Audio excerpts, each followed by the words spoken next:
आज्ञा माउसी नमस्कार मु आसली आपणकर जो डायबिटीज थिला आपणकर रिपोर्ट भी अच्छी आपण जो देइथिले त्रिकारा मधु स्वयं रस पीवा द्वारा कौन आपन को अनुभव होउची भल लागुची तेणुकरी केते दिन हला पीलेनी 15 दिन पीलेनी 30 ml लखा दिन को 2 टाइम पीउछन खाली पेट रे आज्ञा आ भल लागुची आपणकर झाड़ा सफा होउची किछ असुविधा नहीं तापर एटा को आमर कंपनी जो कहवा कथा 3 मास ये कले गोटे मास पर सरीगला पर आपन आउ थे रिपोर्ट करेंगे प्रथम रिपोर्टा तो अच्छी आउ थे रिपोर्ट करके मत देवे ताले पीवा द्वारा कौन आपणकर असुविधा नहीं भल लगुच ताले आपणकर कथा अनुसार अन्य लोक नेबे किंतु आमर गोटे जो अभियान अच्छी लोकंकर स्वास्थ्य रक्षा करेंगे लोक केमती भल रहिबे ये सुस्थ समाज गोटे गठन हम लोक निरोगी रहिबे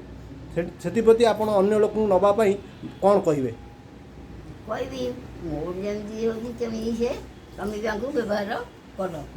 खाओ देख मसे 15 मुझे जमी खाऊली तुम देख मसे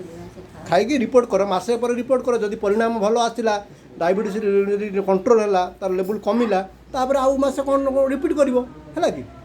खाଇବା द्वारा किसी असुविधा नहीं धन्यवाद बाबूजी नमस्कार जय जगन्नाथ आपणकर भगवान आपको निरोगी करूँ आपन को आमर यही उद्देश्य जय जगन्नाथ।